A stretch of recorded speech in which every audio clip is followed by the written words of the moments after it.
Namaskar. Hello, viewers. Welcome to another episode of Cultural Journey with Manoshi. In this series, I take you on a journey with personalities who have created a milestone in their own cultural fields. Today, in our studios, we have Josh Feinberg. He is a fine sitar player, a dedicated teacher as well. Let's talk to him and go on his cultural journey today.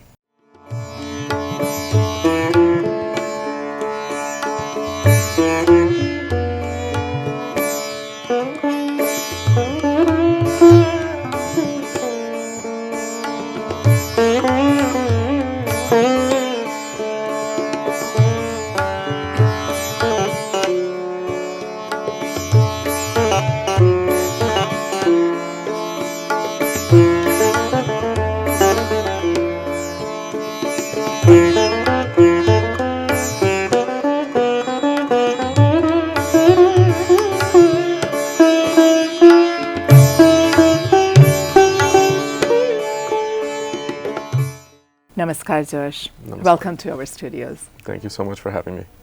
So, Josh, as I know that you were born in a musical family, and of course, music was probably in your genes. But I'm just wondering, were you introduced to sitar right away in your childhood, or did you do any other kind of music, and how did it start?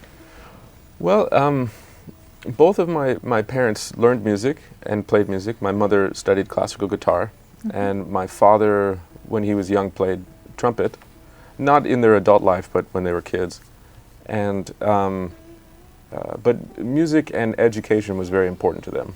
Right. You know, I was raised in a Jewish family. I'm Jewish, and I think music and education is very important in Jewish culture.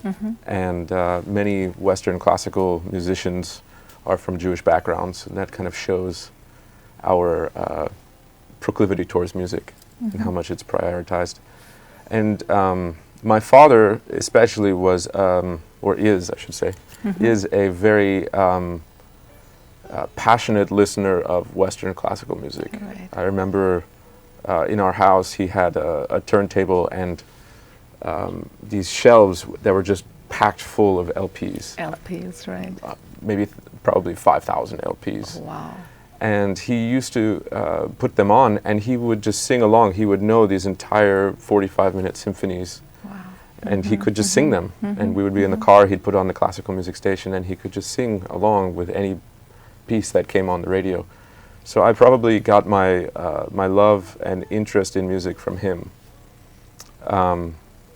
And I started learning Western classical music first with piano. And at what age did you start doing that? I was about 4 when we started with piano. Really, a little kid. Yes. And I hated being told what to do, you know.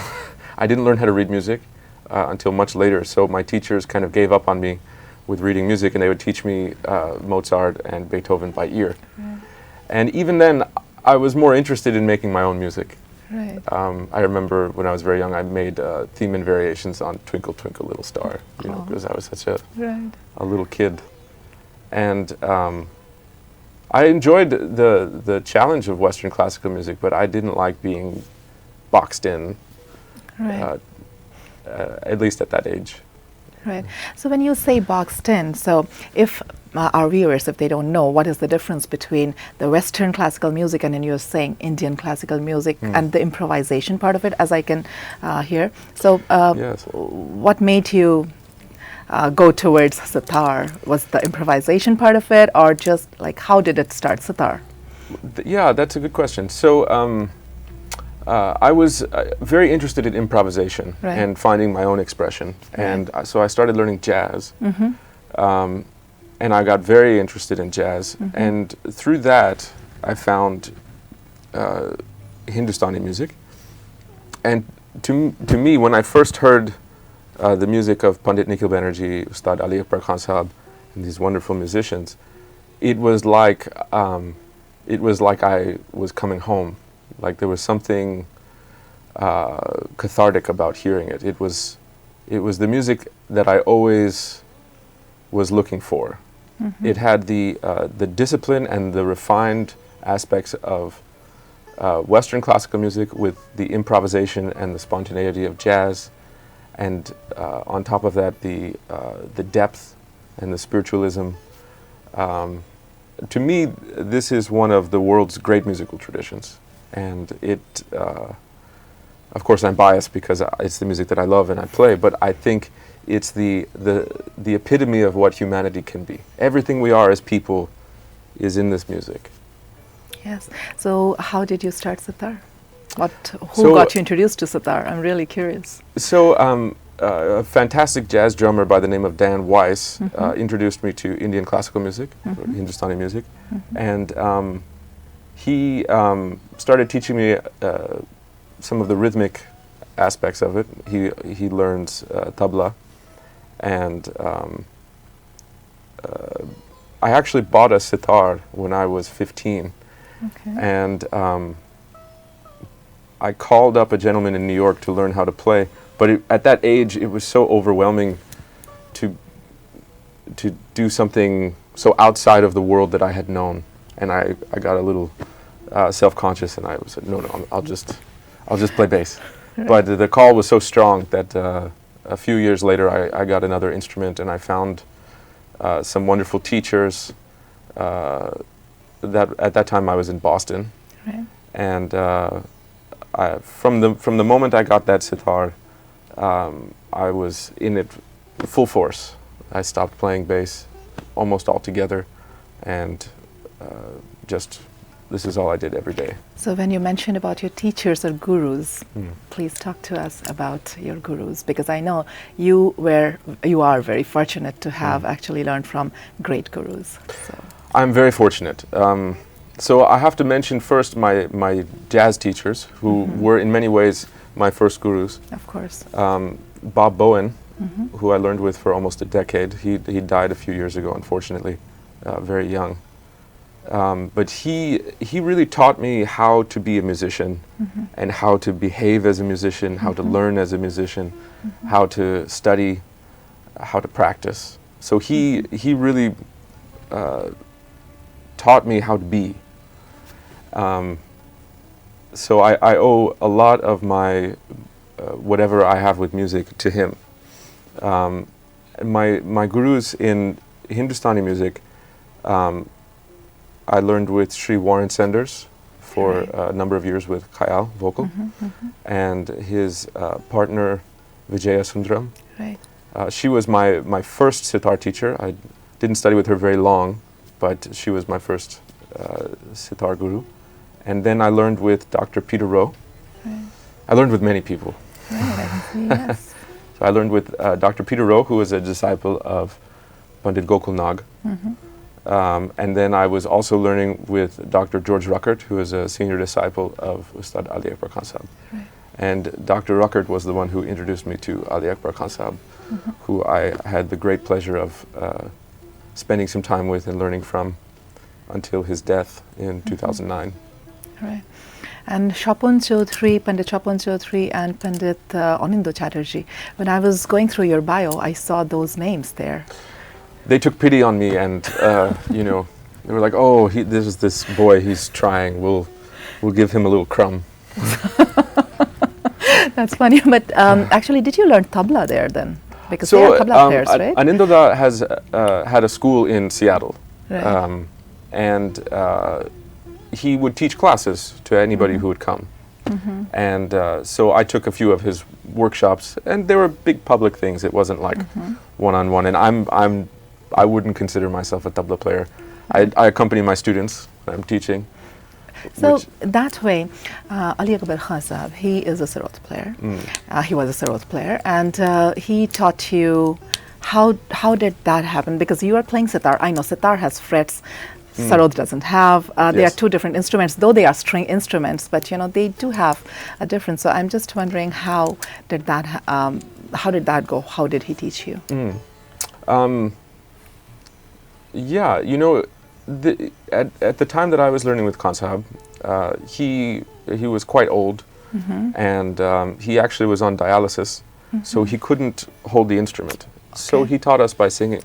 Right. And actually the vocal tradition is the basis for everything that we play. So you have to, figure out how to make it happen on your instrument. And there are, to be quite frank, there are some things that you can do if you practice. There are some things, if you try to translate it onto your instrument, some things you can't do at all, and some things that you can do, but they might not sound good. So you have to be creative about how to adapt the phrasing. Maybe it means you change the timing of something slightly, or where there's a certain technique, a krintan or mean, to make it possible on the instrument. But you actually have to think about it and make it work. But I also have to mention that I also learned with Khan Sahab's sons, Ustad Ashish Khan and Alam Khan. Alam Khan, yes. And now I also take talim from Pandit Tejendra Majumdar. Right, yeah. So do you have any experiences that you would like to share with our viewers about your guru and shishya relationship with Ali Akbar Khan Sahab? The majority of my training with Khan Sahab was in the classes at AACM. He would teach these, he was a very open guru. He would never withhold anything. Right. And I was very fortunate to sit with him privately as well. But the majority of my classes were at AACM. Right. But Khan Sahab's ear was so attuned that in a class with 50 people, he could tell if someone wasn't playing something in tune or if the flavor was wrong. And he could hear every single person in that class. And, wow. We're all playing at once, but he could pick everything out. It was amazing. Right, right. And he could be very critical, but he could also be very generous and patient. Right. You yourself are a teacher. And how do you teach? Is it that the students come to your house? Do you do any kind of, the Guru Shishya Parampara where students stay at your house, or do you do it online, and how do you do that? I used to travel to teach. Now I don't travel so much to teach. Sometimes if I'm already traveling for a program, I'll do something. But mostly they come to me. Okay. I have a few group classes. I teach privately. I also teach online. This is the brave new world we live in. Of course. And it works pretty well. It's not the same as being in person, but it's a good substitute. And I try to be very patient with my students. I understand that most are not training to be professionals, and they don't practice 5 to 10 hours. But nowadays it's maybe not so practical either, right? Well, I would say maybe there's nothing more practical than music. I mean, in this crazy world that we find ourselves in, I think music is a grounding influence. It has the potential to make life worth living. That's for sure, yes. Okay, talk to us about your family. My family. So I have a lovely wife named Jessica, and she is a amazing partner and a loving mother. She's also a published poet.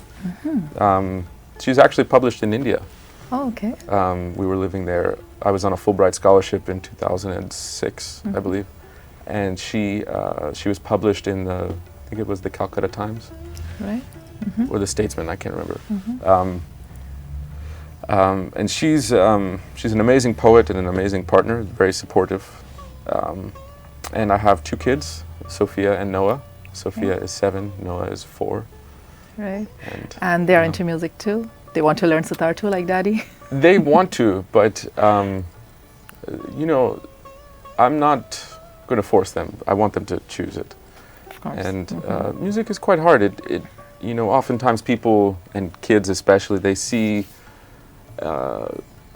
someone playing music and they make it look easy, but they don't see that there's actually 3 decades of practice that went into that. So when we are talking about your playing sitar, do you follow a particular gharana? So I'm trained in Maihar Gharana, Maihar Gharana. Okay. and I follow that pretty exclusively. I've heard from a few different people that Ustad Alauddin Khan Sahib used to say that you should listen to everybody and take any good thing that you hear and right. incorporate Yes. it into your music. So I do that as well. But I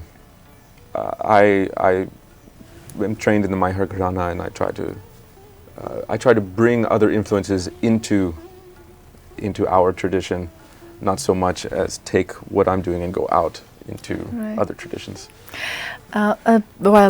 Before, like you were talking about, the online classes that you do. So technology nowadays, how it is. So I had this question. I see your Facebook videos a lot, and they are mostly those Riyaz videos, or sometimes you do some kind of experiments and then you show them Yes. on Facebook videos. So I'm curious, like what is the message that you're trying to convey through those videos? I don't know, sometimes I just get really excited by something, about something, and I'm sitting in a room by myself, and I'm Right. like, oh, I have to share this with somebody. Maybe I shouldn't, I don't know. Well, no, they're amazing actually. That's why I brought this question, right? But yeah, sometimes I'm just so excited about what I'm playing that I want to share it with somebody. Right. And now we have the ability with this amazing technology. Right. And I try to share a little bit about the music itself. Everywhere I go, people and musicians talk about how they wish the audience knew more about the music. And even audiences say, oh, I love this music, but I wish I understood more about it. So I try to share a little bit. I might talk about,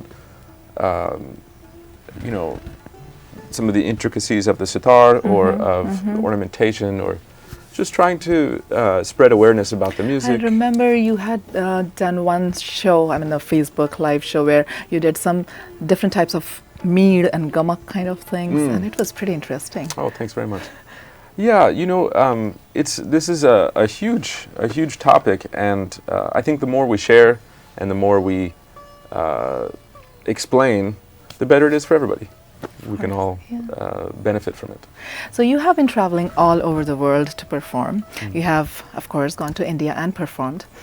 Just curious again, what is the response of the audience in India, seeing an American playing sitar in an Indian audience? The response has been very warm and loving, and I'm very blessed by the blessings of my gurus. People seem to really enjoy whatever I can play, and so I'm very lucky. I get to travel around and see beautiful places and meet new people and play music, and Right. Yes. So what will be your message to our viewers, especially the young generation? the young generation. If you're interested in music even at all, I encourage you all to learn more about this amazing tradition and listen and learn and study and explore it, because it's such a unique and beautiful tradition, and we really need the next generation to pick up the mantle and take it forward. We're depending on them. The song "Children Are Our Future." So, and I think they're doing it. I see younger people involved in organizations and younger musicians, and I just encourage everyone to keep learning and sharing, and let's have a feeling of camaraderie and supporting each other, because we all benefit from that. Sure. Thank you so much, Josh, for coming to our studios and being here. If you could please play a little bit on your sitar, maybe 10 minutes, that would be really, really nice, and our viewers will really like it. Sure. Thank you so much.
And with this, we come to the end of this episode of Cultural Journey with Manoshi. I'll see you next time with another eminent personality from the world of arts and music in another episode of Cultural Journey with Manoshi, सांस्कृतिक सफर मानुषी के साथ. Namaskar.